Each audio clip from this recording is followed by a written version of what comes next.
Hello, welcome to Elite Insights. I'm your host, Carlos Imani, and this is our inaugural episode. Elite Insights is going to be diving into our collaboration with clients that are, everything from Fortune 500 companies to local nonprofits and community-based organizations. We want to give them an opportunity to talk about what they do, their impact on community, and then how we even came together. What are we doing at Elite Collective to help them amplify their messaging or help them just reach their goals?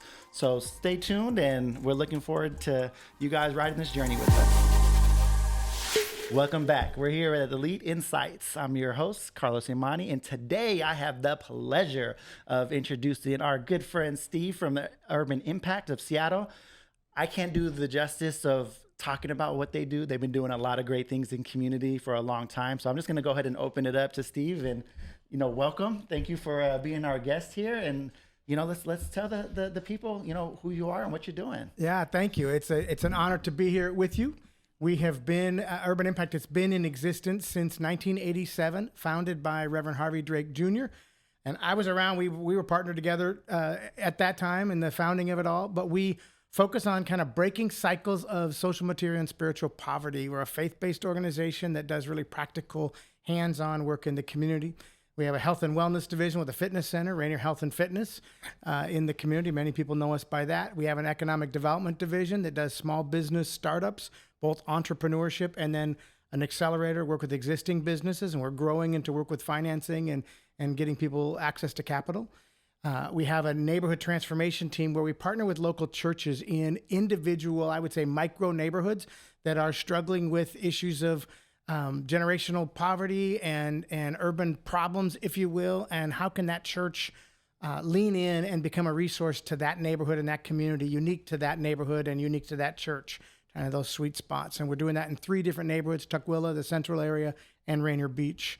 And finally, we have a youth development division. We run King County Youth Chaplaincy that works with kids that are presently incarcerated and follows them back into the neighborhood and helps them get established and on better roots and moving forward. So that's awesome. little of what we do. A little bit of everything. That's great. And it's one of those things where it's like, there's so many issues, right? Just in life, like you go through things, pretty much everyone's family tree has had some kind of impact from any of one of those things versus, if it's, like you said, just being born into poverty, being, having substance abuse or, whatever it may be, not just having that, you're moving to a new city and just not having that connection with that home church that you might have had in your your parents or grandparents' time in those spaces. So you guys are kind of that glue, or just kind of like trying to be that beacon to kind of help people get reconnected and re-involved. Believe strongly that when people thrive,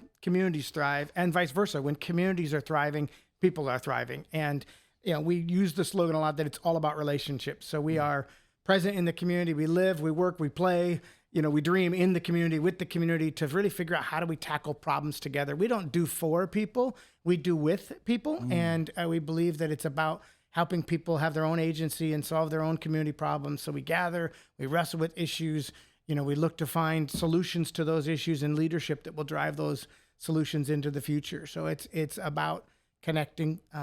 It's about being in community. It's about working over our issues, cultural issues, race issues, financial issues, all of that.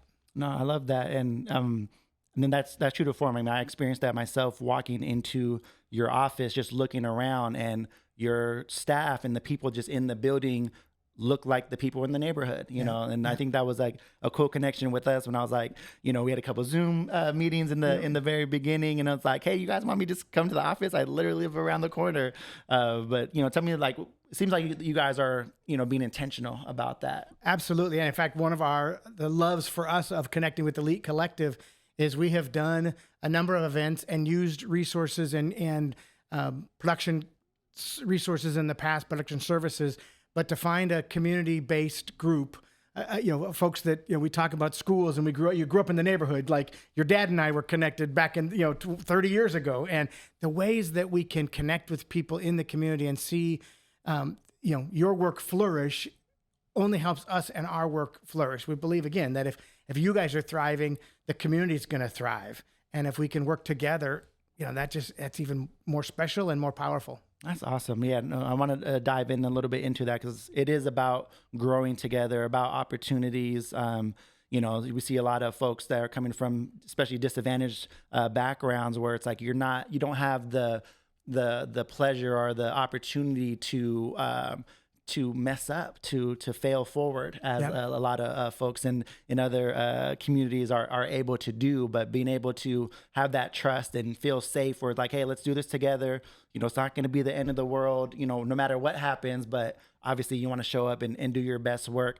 I'm going to dive a little bit into that in a moment, but I want folks to kind of hear about some of these other projects. We just got done with the MLK Breakfast, which was amazing. It was very early, but it was amazing. But what's coming up in the next couple months? We're here in February. What's coming up, and what can people expect to see from Urban Impact? That's awesome. So ongoing, obviously the fitness center is continuing. They're right now in I think it's called their 60-day challenge. They're helping folks in the community wrestle with, dealing with weight, dealing with nutrition, dealing with developing strong, healthy bodies and lifestyles. And so that's always ongoing.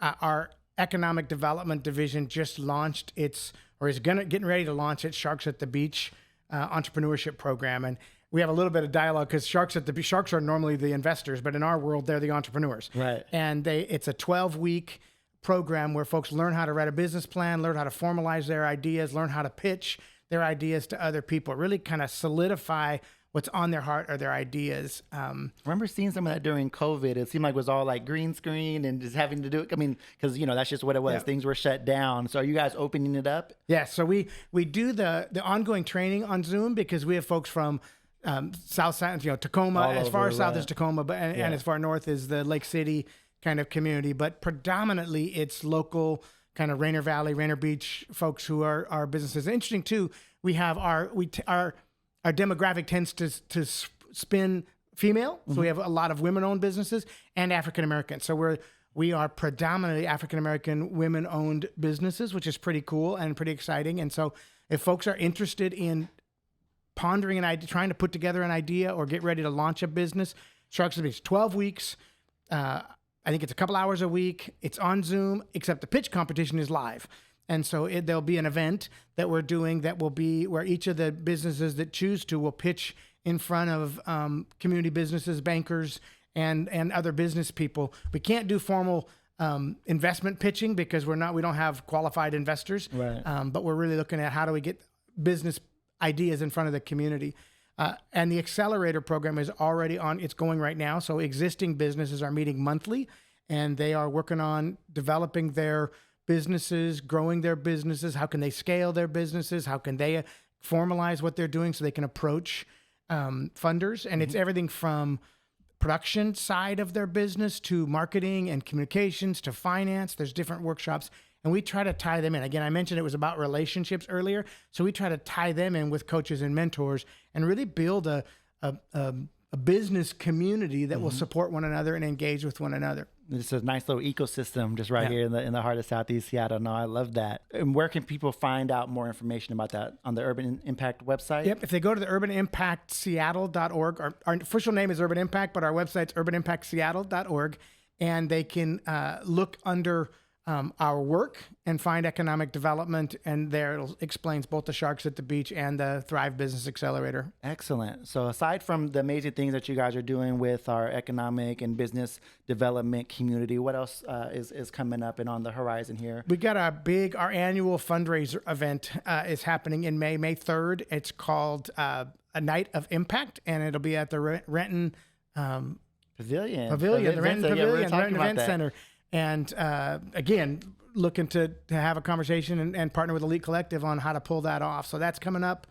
Our ongoing work, there's regular weekly programs that are happening. So we believe strongly in being present in neighborhoods. So a lot of our work is less event driven and more just day-to-day community engagement. So there's youth programs, there's children's programs, there's a number of things happening on a regular basis that if folks want to check it out, probably the website at urbanimpactseattle.org is the right spot to look. Excellent. So that could be myself as a young adult wanting to either seek services or look to if I want to help? Is that kind of the same thing? Just kind of see how you can tap in, or if you have youth, if you have kids, that'd be a great place to go. So check out their website and, see how you can to get engaged. That's awesome, man. So love to hear that. We're definitely gonna be talking more and getting the word out more as things come in terms of, I'm sure we're going to get the word out about all these things. So we'll make sure we share on our platforms as well.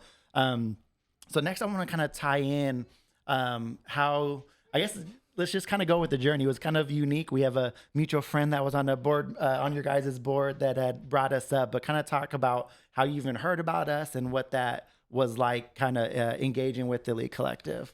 So we steward a work called the Reverend Dr. Martin Luther King Jr. Prayer Breakfast. And it's a group of about 10 community partners that come together all year round on a monthly basis to wrestle with how can we promote the work of Dr. King through the work that we're each doing, and then through this big event that's a kind of a catalyst event to draw awareness of the work of Dr. King and the ongoing work of civil rights, the ongoing work of justice, but also to honor the fact that he was a pastor and a preacher, and how do we kind of honor the spiritual legacy of Dr. King as well. So that group of 10 community partners every year dream up what we would do for the program for the next year's breakfast. And it's been going 12 years, and it came to Urban Impact at about year 6. And so we've been stewarding it for the last 6 or 7 years. And we see ourselves as kind of the collaborating entity. And Michelle Lang at Acts on Stage is on that team. Acts on Stage is one of our community partners. And she said, rather than going outside for our production company, what about, checking out this new, group, Elite Collective? And I know Carlos and we've worked with them, and I think you should take a look at it, and that's what brought us together and got connected. And as we begin to work with you guys, I think just the community centeredness of your work, and it matched really, really well with the community centeredness of the work that we're doing. So it seemed like a really happy partnership. Yeah, no, I definitely agree and feel the same on our end. I got the call from Michelle. Actually, she checked on me a couple of times, like, hey, did you reach back out to them? And it was one of those things, like, it was summertime. So for us, that's like literally the busiest time with events and concerts and all the things that we're doing. But it's like, you still got to plan, 6 months out for things that are happening. And we were able to connect. But I'm really big on synergy. And, we've been in business as Elite Collective since 2011. I've been in visual arts since, I'm gonna date myself, since 2001 with started my photography journey and whatnot. But at this point, it's like, not every client is your client, and not every vendor is your vendor. And it's one of those things where it's like finding that synergy, being able to work around people that are, you just kind of connect with, where you kind of believe what they're saying, like they say, not all money is good money. And that's where I kind of look to choose to put my energy and, bringing along my team into something like that. So just from our initial meeting, also, Michelle's not going to send me nothing crazy anyways, but it was just kind of one of those things to kind of see, where we can fit, as a lot of people, kind of dealing with that imposter syndrome, where it's like, as I shared with you, we've done aspects of everything that we did for your breakfast, but this was the first time where we were the lead and we were able to produce the entire AV from start to bottom with, all the sound, all the audio, the sound, sound reinforcement, the lighting, the LED walls. That was something new. We're like, hey, do we want to go with these projectors? Or, you guys taught us. I mean, in the relationship, you said, you guys have done projection screens in the past, but that means we're putting up, towers to hold the projectors, and they're in the middle of the room. And what if we did these LED walls? And we were like, okay, we took a risk on this new community group, and now we're taking a risk on their idea of projection walls or the walls. And I would say everything that you guys did came together really, really well. So if this was your first, we wouldn't have known it, because the work you guys did for us was exceptional. Probably one of the joys for me was hearing comments from your team of being able to work in a room that also felt like the community and the neighborhood for them. Like they have grown up in the neighborhood and now they're producing an event with folks from the neighborhood. And Ty's comment was probably my favorite, where she says, "Man, my people were here. Like my church was here. I think we had 3 tables." And there was a sense of identity with the event that came from your team, that not only was your production work exceptional, but there was a connectedness of community that it felt like FUBU. You know, it felt like it was for us, by us, in the community. And it was really, it was exciting. It was. Yeah, no, that was really cool to see, because you never really know who's going to be in the room, where it's like, all right, you see all these tables and they're all empty, and then as this room starts filling up, it's like, oh, hey, there goes Coach so-and-so. He was my little league coach, and, you know, just different things like that. So yeah, no, I definitely saw that with a lot of my my team members that were able to experience that. And yeah, I mean, that's a joy. Again, going back to, you know, like, if you're going to do work, if you're going to put in your 8 hours, you know, having it done with people that you connect with, having it done with people that you feel the impact and you feel like, you know, you're appreciated, you're seen, and stuff like that just goes so much further. And then also, you know, we talk about sometimes where representation matters, right? And having the youth be able to see folks in positions that look like them in places that they might not necessarily see that. But I think also sometimes it's in reverse, where there might be adults that, oh man, I didn't know there was people that look like me, even if it's a younger generation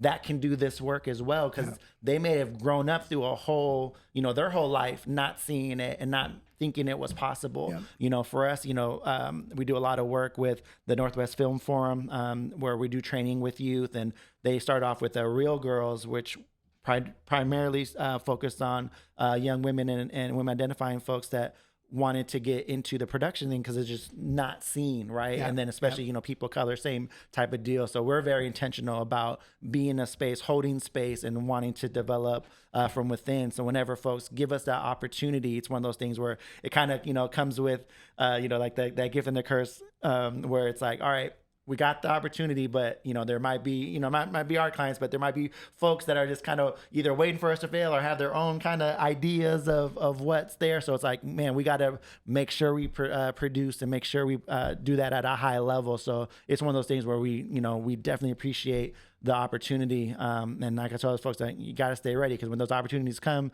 you know, sometimes there is no second chances. So we need to make sure we show up and do that. So again, thank you for that opportunity. And you did. It's both encouraging to me and a little bit disappointing at times.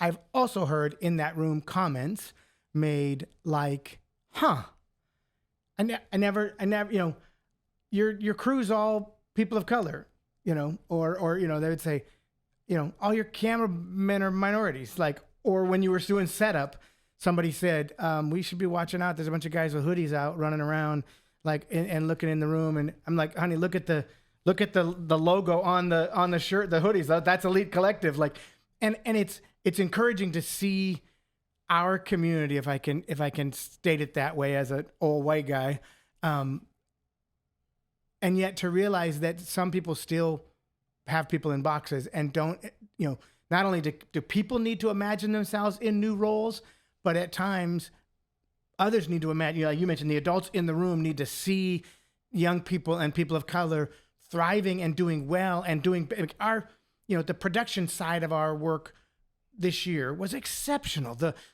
slide layouts, the graphics, the way things were presented, you know, I would say was a step ahead of previous. And our last team, our other production team, I don't want to despair. They were great.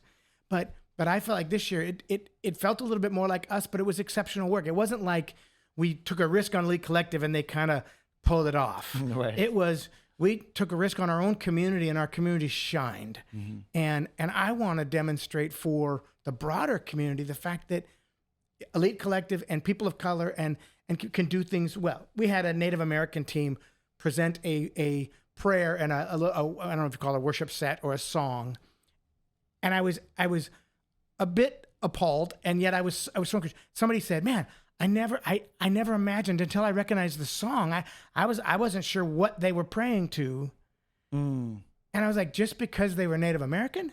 Right. Like, what made you doubt? Because it was another language? Because it was foreign? What in our heads makes us so afraid of different expressions or different, you know, And our hope with the MLK Breakfast is to bring some of those things to light, to even challenge some of those stereotypes, some of those scenarios, some of those prejudgments, and give opportunity and give reference. So Elite just fit right into that mix of saying we can do this well, and we need to demonstrate to ourselves and to the community that we can do it. That's that hits the nail on it right now. We'll take a quick break. Again, you're watching Elite Insights with Carlos Imani. We're here with Steve from Urban Impact Seattle, and we'll be back with you guys shortly. Hey guys, you're back with Elite Insights with Carlos Imani. Again, I'm with our guest here, Steve from the Urban Impact Seattle. We, again, just got done with doing their MLK Breakfast back in January. It was our first time producing a full AV production. So we did all the sound, all the lighting, all the camera work. We call it IMAG, image magnification, throwing using the cameras to throw the videos up on the LED walls, and it was just awesome opportunity that we were able to take advantage of. And that's partly why we're even doing this podcast, to let folks know, like, hey, like, you might know me from, back in the day of just doing photography. Like, we've added some services, we've added some amazing team members, and now we're a full-fledged production company, and we're looking to engage with other community members, community orgs, and hopefully we can, work on some amazing events together. So we have here our event recap video that we wanted to show. It's one of those things that we like to do just to kind of encapsulate, that 2-hour morning into 90 seconds. So we're going to watch it here, or we're going to throw it up for you guys as well. And we'll catch you on the back end, and we'll talk about it. Grand ballroom looking good. Well, it's funny. I never thought of the pictures. I never got outside the room. Right. So your video gave me a shot of how people would experience the event. People looking good. That lighting was definitely a touch. Beautiful. Again, that was a Elite Collective added idea that really came across well. Yeah, the engagement in the room. You guys have a really good crowd. And how about our keynote? Yeah, Ephraim. Went a little long, but he was amazing. A lot long. Shout out to our saxophonist. She was awesome. Our keyboardist. New partnership with the Seahawks. Yeah. Our awardees. It's fun. I learned a bunch about the awardees even after, you did that too? Right. I love how Mr. Wright had his dates down. He's like, January 2nd, 1978, we were on Empire Way. Yep. That's beautiful. Yeah. Such a good piece. And again, we have never had a production company produce take and produce a capsule, what do you call it? A little vignette, which was huge. That was something we didn't necessarily discuss in advance. You guys just did that out of kind of your passion for your work and the event. So that was a real blessing, even to see it again. It's a beautiful thing. Yeah, no, we appreciate that. And like I told you initially, it's like selfishly, I want to produce this little behind the scenes video, one, to show people what we can do. But at the same time, it's one of those things where, always look at amplifying, of adding impact, right? Where the day is very special and everyone in the room is engaged and great things are happening. But, especially as a nonprofit and as a community-based organization wanting to do more in communities, like, all right, how can I take, for folks that weren't in the room, how can I, one, show them what it was, or give them an opportunity to kind of see what was going on and to share that, through either social media or whatever. And also the awardee is like, all right, it's great to give them their flowers that day, but how can we continue to celebrate them and get that outreach, because they're doing amazing things. So that's a lot of times why we look to do our event recap videos, and just to kind of continue that story, amplify that messaging. And it's literally a win-win. Yeah, and it was a blessing to us, and the chance to do more with it and work with it is huge. You just mentioned something, and is Elite Collective a for-profit or nonprofit company? Oh, we're definitely for-profit. Okay, we just work with a lot of nonprofits. Got it. No, that's beautiful. Okay. Yeah, no, I am looking at potentially opening up a nonprofit arm, but right now it's just easier just to partner with folks that are already doing it. But a big piece of what we do is on the educational side. So I mentioned Northwest Film Forum, and we've done other things. I've done some work at RVLA, Rainier Valley Leadership Academy, doing a photography class and just different things in and around during COVID. You know, we lost, I like to tell everybody, like, man, I had my best year ever in 2019 and then lost 90% in 2020. But we were able to pivot. We were able to do some different things. So I was able to connect with my guy, Mario Salisbury, over at Converge, and get that morning update show up and going, and learning more about live streaming and just kind of putting all of our, because we had all the cameras, right? So it's like, all right, if we plug these into a computer and add some internet, we can do this live stream thing. And it just kind of grew from there. But also I went back to school. So I went and got my master's in education and program and curriculum development, specifically. So one, we were running into, no offense, but a lot of times it's like, man, we can't get that unless you have that old white guy that can say you can get that, right? So it's like, all right, let me go get the certifications or the whatever that we need so that we can get out of our own way, right? So it's like, all right, we want to do this work. We're passionate about it. My dream is I want every aspect of our studio or our office to turn into a classroom. So I want to be able to do work and, make a living and be able to pay some amazing creatives. But then, hey, Tuesdays and Thursdays after school, let's teach the next generation. Well, and we're strong believers in for-profit, and we believe that we need to be having businesses that really create opportunities in their work, not just that they make money and then give it away, or make money and give back, but the work gives back in how it develops people, how it grows people. So what you're doing is exactly in line with Urban Impact's philosophy and desire, that we want to see, the need for nonprofits is only there because our nonprofits haven't had the opportunity, our communities haven't. And no offense by the old white guy, I think that's one of the issues. We got to wrestle with the issues of race and culture, and how we have held each other down, and how we have images around each other. And so it's part of our ongoing conversation is how do we unpack the privilege, the stereotypes, the hinders, how do we create opportunity? How do we re-envision what community can look like? And Elite Collective, it feels like you guys just fit right into that. And we've just met, and it feels like, we've been in relationship for quite a long time. And some of that, when we talk people, we've had very mutual friends, right? And connections. But it is, I think the power of Elite Collective is that you are seeing yourselves as part of and as emerging from a community that has history and relationship. Yeah, no, 100%.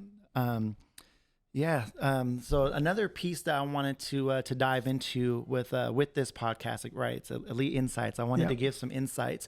If there are other organizations that are wanting to do events of that caliber, as much as you feel like we've done the lot smaller events and all the way through concerts and different things, but folks are at all different stages. If someone's trying to get into a ballroom and trying to have, like, what do we have, like 500 people in there? 540, 530. What kind of things go into that part of it in terms of, like, the relationships? It seems like you guys have had a great relationship with the hotel for several years and able to, make sure you get those dates that you guys want, and just kind of talking about, the growth of having an event of that size, and when it's time to engage with that next level caterer or that next level of production or whatnot. Just kind of want to allow them to kind of hear it from your side of what that journey was like. And I would say it is, it can be nerve-wracking. I think you have to have some level of risk affinity if you're really risk averse, because, the production costs to do the event we did, to put it online, to produce a live stream, back from the day when literally I would bring our projector and we have a fold-up screen, and I would put up the fold-up screen, and we tried to do this ourselves, and I would call it, we hoodwinked it.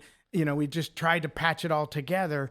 And we had a level of production quality. We got it done, but it didn't have the thing. So the next step is a big step. I think, we went from spending, $5,000 or $10,000 on production to $20,000 or $30,000 overnight. And it seems like that production value just can grow. And so I think one of the things that's really helpful is having a relationship with vendors who will work with you. So we even have a conversation with the hotel that says we can't we can't pay a $80 price for breakfast. We need to find a price point on breakfast, and they have to come back and say, well, then you need to, this is what we can offer you for this price. And so being willing to, don't be too confident, like being willing to be naive, being willing to say, wow, that's expensive. How can we make that cheaper? Or what can we do differently?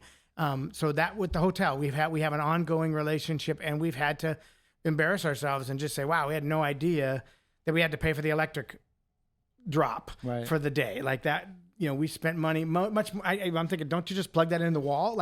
But the hotel had to walk through. No, this is standard. This is not, no one's robbing you, because you don't know something. Our conversation with Elite Collective and our previous producer was, what can we do with what we have, and what value adds are there? If we add a third camera, what does that cost? If we do video walls instead of projection, a projection, if we were talking, the curtaining the back walls, the lighting, all those things add value and cost. And we need, and having someone that will walk with you, we built some affordable housing.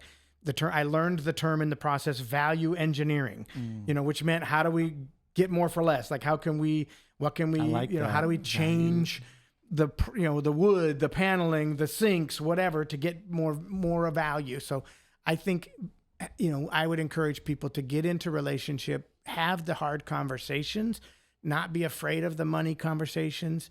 Don't try to treat people cheap. The spiritual value we have is a workman's worth their hire. It's a scripture in the Bible. So we need to figure out, how do we pay people well for what they do well, and how do we have that conversation and just be, if we can't afford it, we can't afford it. But I think sometimes we're afraid of the conversation, and we just have to be able to ask the question. No, I love that. That's insightful, and I love that value engineering. We're gonna bring that back many a times, because I think that's a lot of what we look to do, in terms of, we know we can play at a certain level, and like you had spoken before, where that might have been our first time doing it, but it didn't seem like it, and mainly because everyone that was there probably individually has been a part of a project like that, but that was just the first time where Elite Collective got to be the general contractor, per se, of being the lead on that full production. So that was kind of cool thing, is just having good people. So from my side of it, how I would look to, in terms of like talking to other orgs that were looking to make that next step, or trying to do some things a little bit different, or even folks that are in the production industry as well. One thing that I literally ran into was crew costs. I gave you guys, all right, here's my bid. I think this will work, this, that, the other. And we locked that in. And then we didn't realize, oh, shoot, MLK is a holiday. And we got some guys that, need to be paid a little bit more, because it's a holiday. And and then I go back to my team and, let them know. And it's just one of those things where Elite Collective as a company, we just had to eat it, because, I'm big on, like, for one, honoring my word. And it's just one of those things where, shoot, I should have just did my homework and made sure that didn't happen. But I know, as an organization, when you hit a point, now everything else needs to get spent somewhere else. So I just didn't feel right coming back. Now, had you guys been Amazon or Microsoft or something like that, we might have had a different conversation. But it's like, this is literally an MLK event, supposed to be for service. It's like, I'm just going to eat it. And, it's just one of those things where it can be a learning situation for us. But and I think when there's relationship, those learnings can happen in community. Yeah. So I think it would have been completely fair, and I would encourage people to, if you came back and said, I didn't think about the fact that it was a holiday, or, and maybe, I've often thought about, maybe there's a range in cost that says, if you guys can help us get set up quickly, if you can add some, our previous company said, if you can bring in some volunteers to load in or load out, because our guys can do that, but I'm paying them at the premium for that. And if we could bring volunteers alongside that could help without taking jobs away from people, I think there's ways that we can do that in community. Again, that value engineering would be, how can we do this cheaper? Yeah. How do we set up differently? Can we add people to it? So I think having relationship, again, go back to, so you can have that conversation. And I feel like you guys added in that conversation enough ways Like you talked about, projection costs this much, video walls cost this much. I can actually do this for a little cheaper, or, another camera shoot, or, after the event, you offered us a number of, I'll cut these pieces up so you can use them. You guys, there's value add from you guys all the time. Mm-hmm. And I think it would be completely comfortable to say, this is what our cost would. I would encourage other vendors to have relationships with who you're providing for, your customer, so that you can have that fair, honest dialogue about real costs. No, absolutely. And I think, had it not been our very first one, probably would have done that. But it was like, all right, I want to, keep my chin up on this one. I'm just going to have to take it. But it was just one of those things where it's like, all right, learn through it. But the value add, that's a huge one, especially for my production guys out there. Those are those little things where we shot this, I think it was like a 2-hour show altogether. And there's so many opportunities within that. So what we did is went back in and cut everybody's individual performance acceptance speeches up for one. Them themselves can now go and repost it. I think the first one we did was for brother D. Smitty, Derek Wheeler Smith, and that actually is our highest performing reel of this year, just off of his speech, right? Yeah. And it was just something that we just cut out, added some words to it, and send it out, tagged everybody, gave information. Here's, the Urban Impact website. And then he's, shared it with his people, and it performed quite well. So I was like, now we're going to look to do that with the rest of the folks as well. But those are those little things where it helps us out. There's some time I'm gonna have to pay Ty a little extra to make that happen, but the value engineering around that is huge, because again, it's helping us out, getting the word out there of what we're able to do, and then it just adds that extra value to our clients, and you guys can take advantage of it, and then everyone else in that room, like you had mentioned, there's some folks like, oh, who did this and who did that, and I'm sure there's gonna be some gigs that are gonna come out of just that breakfast, for us. The other thing I would say, in terms of one of the insights I would say that Elite Collective provided that caught me off guard and I found really positive was, and again, you hire who you hire, and you can never predict how whether everybody has a good day or a bad day. Again, old white guy walks into a room with a bunch of young professional production people. Everybody spoke. There was a level of respect, and yes, I think they knew I was the customer at some level, but I felt like there was a real authentic connection that folks were just, they smiled, they said hello, they spoke. As simple as that is, I've worked with enough companies that people are like, they just kind of walk over you because they're busy doing I got to get my camera set up. Get out of my way, whatever. And I felt like the Elite Collective team was remarkably respectful and remarkably engaging. And in ways that they didn't have to be, in ways that they, like when I was in their way or when I had a question, nobody was like, I don't know, go ask Carlos. Like, nobody just blew me off. They engaged, and they engaged as a peer. And I hate to say that was remarkable to me, but I've worked with a number of production folks that don't have that same, so the insight would be really realizing that you don't realize, one of the guys I met in the hallway, and I didn't know he was Elite Collective, and he didn't know who, and he was just engaging. Mm-hmm. And it was, that's an exceptional. You've done a great job with your team, and they really carried themselves well. Excellent. No, that's fantastic to hear, because, you don't get to see every interaction when I'm, off doing my thing as well. But that's what we try to do, where it's like, we're all human. We try to treat each other within our team that way. But at the same time, it's like, I think that's that difference of being, it's almost like you're at the family outing or something, barbecue or whatnot, where it's like, if you're with your people, you can show them all respect, you're not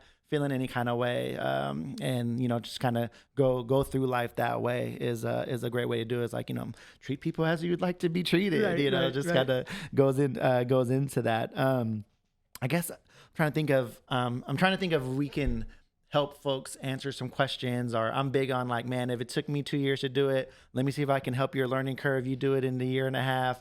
If there was any like challenges that we saw at the event that we could, obviously we overcame it. Like I said, I think we had a solid 95 on that event. It was just one of those things where, we didn't have the lights didn't go out, or, we had nothing catastrophic, but what were some little challenges that someone else might be able to avoid? We've talked about this as a here in the future we would. I would say never overestimate practice repetition. You know, we had some sound checks, some folks that couldn't be on time, and so they weren't. We sound checked at the last minute, and I would say, you know, that was one of our glitches. We had when the sound and everything was set up, the keyboardist took his piano away and brought it back, and it didn't get plugged in quite right on his end. And I think rehearsing all of those pieces, we noted that the pictures, the awards, the way we gave them out, how they paused, we had a new element that couldn't practice, the Seahawk element couldn't be there in advance. And so we found just glitches in stage management, and it sometimes feels redundant or like I'm wasting people's time going over, the script in advance. But we talked about, probably would have been good for us to have done a full walkthrough with as many of our people as we could get there, so that everybody knew their space, their timing, where to stand, how to come on stage, how to come off stage, how to get the award, all those pieces. Because even our MC said, I probably would have liked to have rehearsed this a couple more times, but they thought they had it. We thought they had it, Right. And so you don't want to impose that extra time, but that extra time is probably really valuable. Yeah, no, that's huge. And a lot of it, we put that in that category of pre-production, where a lot of folks, especially on our side, I'm one of the biggest culprits of it, of one, not being consciously aware of it. Like, I know I need to do it, but like putting it out there to folks that might not understand that aspect of it. And one, charging for it, because it's a real thing, right? Where it's like, hey, this needs to be done. And then just putting together expectations around that. But we talked about, hey, earlier that week or the week before, maybe we do a stumble through, right? Where it's like, hey, we might not have all the notes, or everything might not be perfect, but let's stumble through what's going on. Let's kind of put up the rough drafts of the slides. Nothing is being played to the full extent of it. Like, we don't play like the whole video, but video starts, video stops, and just kind of getting that rhythm of, okay, I'm going to talk after this person, or I'm going to talk, my next speaking moment is after this video. So I know when that video is here, hitting that point, okay, there's about 10 seconds left of it. All right, thanks guys. Now I know I need to be ready, and just kind of having some of those things are good. And then having that full, rehearsal ahead of time is super key. So like, whenever you're able to put that together with your booking, talent or whatnot, ask those questions like, hey, can I have you the day before? That's been a big thing that we've been adding to our side, where we were coming from an area where it's like, it might be a smaller room, or for whatever reason we had to like set up day of, and it was like kind of a thing where, one, it was super early, but also just the size of the production, it needed that day before of setup. And it's like being able to take advantage of that and kind of understanding, okay, this is kind of where we're at. If we want to do it well, we want to give ourselves enough time to set it up, to do the rehearsals, and then be ready to go for that next day. We're facing that now. We're looking at next year. Right. And the hotel has said, well, we have an event on Sunday that's supposed to last till 6:00. And we're saying, well, that we may have to switch venues because we can't do it well if we try to crunch it. Right. And so there's so many moving parts to that. And this has nothing to do with us. This is, related to the hotel's business and what they need to do. And they've got a convention that's, they've booked that ends on Sunday. And so they're checking in advance of when they do their walkthrough with that other company. Can that fit into what we need from our, for our end?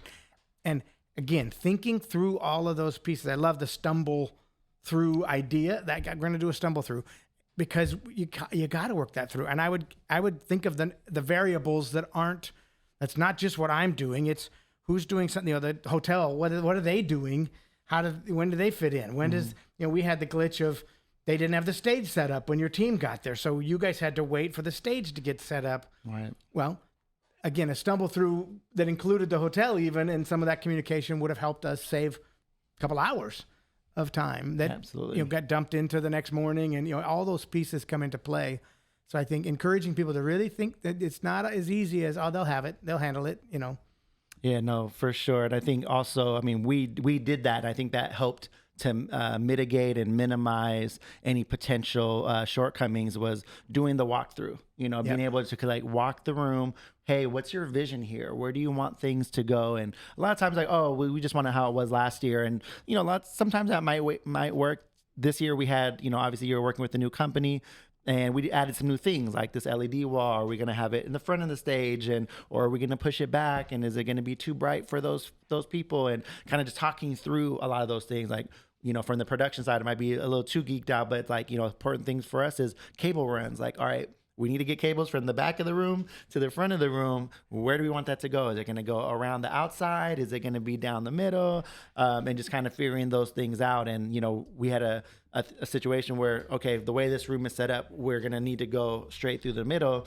And, ended up having to source, I think, where do we go to Home Depot to grab some stuff to cover it, to make it still look good, right? To look good, and so the waiters and waitresses didn't trip over exactly the run. It was like little things like that where it's like, okay, we can make that work, and that's from that pre-production of doing those walkthroughs. So I would definitely encourage, up and coming folks that might have not played at that level before, is try to get access as much as possible. I was always, hey, can we do another walkthrough, or can we, talk to so-and-so and ask those questions? Because at the end of the day, I want to be able to produce as at a high level as possible. But it's like, all right, I need to allow myself either, the time or, the information to be able to do that. Because, so many times things happen because you don't know what you don't know. And it's like, that's why I ask as many questions as you can. So then that way, you can kind of cross those bridges. And I'm big on collaboration. So I love walking it with you guys, where it's like, we could have just went there and they could have opened it up for us. But it's like, I want to know what your vision is. How can we bring that to fruition? And okay, I like what you're doing there, but what if we did this? Could that work? And kind of, trying to insert or guide or suggest some things. And I think collaboratively, it kind of comes together like. And to your customers' process, I had to realize, as the person so I'm the executive director of the organization that's facilitating it. I have a person on my team who's the event coordinator. It would be really easy for me to say, no, Lisa, you go meet with Elite Collective, you go to the hotel, you do the walkthrough. And at some points when we're early on arranging the space, she just goes and meets with the hotel team. When it came down to the show, the production, I'm the program side. I needed to be there because there were questions that you had that she couldn't have answered, that there would have been a glitch. And so I think that having all the people together, and, as did for us, we went aside and did some work. Lisa went with the hotel and did some work.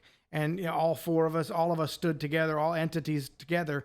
You had to be careful that you can't. For me as the director, I can't insert my opinion too late. One of our people says, "Steve, a good idea at the wrong time is a bad idea."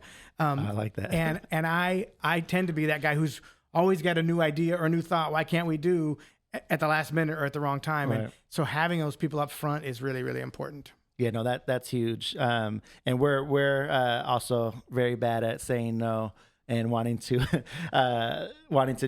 what we can. And that's what I say, like, we can do that, but it will take this. Like, so folks, like, if I have enough time and the right budget, I can land a baby elephant in your backyard if you want to. But it's just one of those things where it's like, all right, what at what level, like, how important is this to you, and seeing where we can kind of find that. No, that's awesome. I'm trying to think of if there's anything else that, it's just one of those things where it just happened to be a great event. So there's not a lot of things came up that we could help people. Who'd have thought that our talent, our MCs, didn't want to use the headsets that were initially there? There's just so many of those little details that luckily we had the night before. So we had sound there. We had everybody there so that we could get the mics that they were most comfortable with. We could adjust and shift. So again, having that pre-roll and some of those pieces was really important. And I found Elite Collective to be so amenable and willing to work. It would have been okay by me if you guys had said, you just got to live with it. It's what we got. But you guys said, no, okay, we'll work it out. And we went handheld instead of mics. And again, who knew that the talent was concerned with the look, their talent, Right. kind of. And so I think, but what I loved was how flexible, how supportive. You guys heard their heart. You were willing to work with their idiosyncrasies Right. in a gracious way, where nobody got bent out of shape. Nobody went away feeling like they were, holier than that. You guys, Elite Collective was so flexible, amenable, supportive, that it helped, that everybody went away feeling tremendous. Yeah, that's our thing, is like we want to have options, right? Because a lot of times it just comes down to preference, unless it's like really gonna take away from what's going on with the show. We're looking to make that happen. Like you said, people just have different preferences.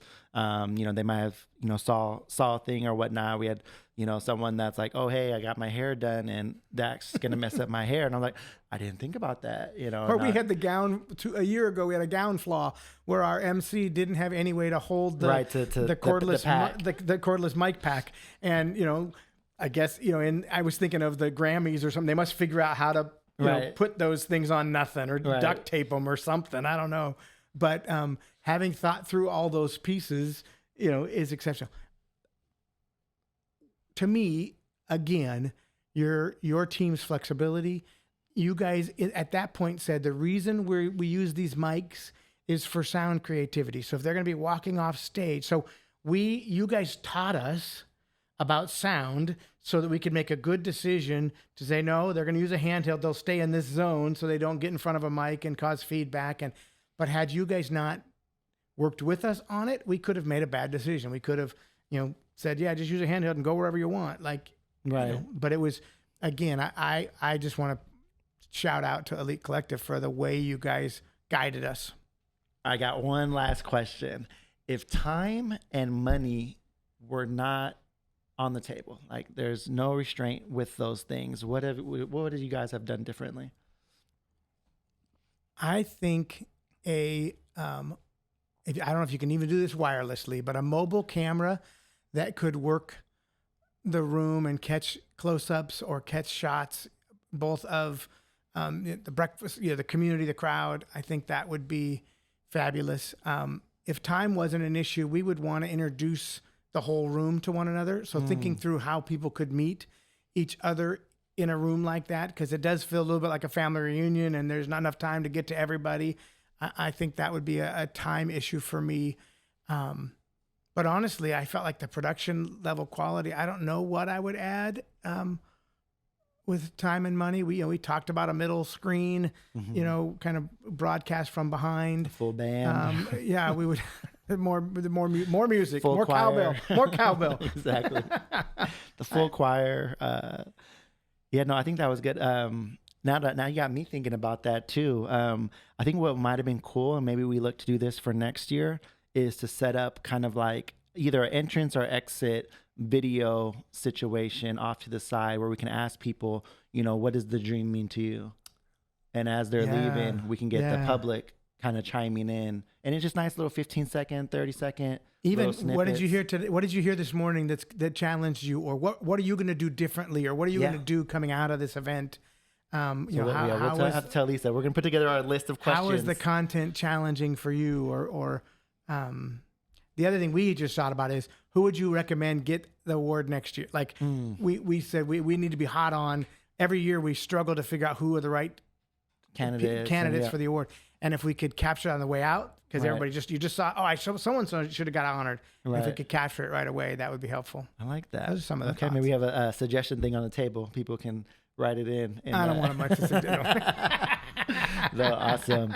I think, and then lastly, I want to take an opportunity to shout out to our guys over here at Mackie for hooking us up with some of our podcast gear. We have the DLZ Creator capturing all of our audio today. We're using Black Magic for our cameras and our video mixer. We have the HD 8 ISO over there. They've been real good to us over at Black Magic, and shout outs to Mackie on our audio. We actually used them for your event. That was our first big event where we were able to bring out their Pro line with the subwoofers and line array speakers, and they do awesome stuff. And did it sound good in the room? Sounded fabulous. There we go. But why I got to be black magic? I don't know. Talk to them in UK. Again, thanks you guys. It's Elite Insights. I'm your host, Carlos Imani, signing off. I trust you can cut that.